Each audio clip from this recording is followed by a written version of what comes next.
గత పాలకులు గత కమిటీ నిర్వాహకులు చేసినటువంటి నిర్వాహకం గురించి చెప్తా ఉన్నారు. వాళ్ళ స్వామివారి ఆస్తిని జాతీయ సంపదను కొల్లగొట్టే ప్రయత్నం చేశారు. వాళ్ళ ఎర్రచందనం వీళ్ళంతా వీరప్పన్ వారసులు, అంతా కూడా వీరప్పన్ వారసుల చేతిలో ఉన్నటి వరకు కూడా టీటీడీ ఉండే. స్వామివారి పవర్ ఎంతో తెలుసు, స్వామివారి శక్తి ఎంతో తెలుసు. సరే సంవత్సరాలు వాళ్ళు ఆడిందే ఆట పాడిందే పాట కావచ్చు. ఇవాళ ఏమైంది పరిస్థితి? స్వామివారి జోలు పోతే ఏమైంది పరిస్థితి?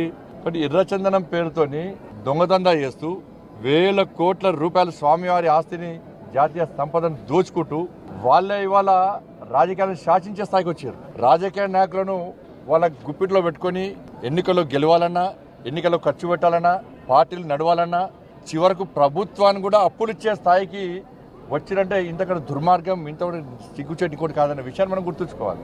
తప్పకుండా దీన్ని వదిలిపెట్టే ప్రసక్తి లేదు.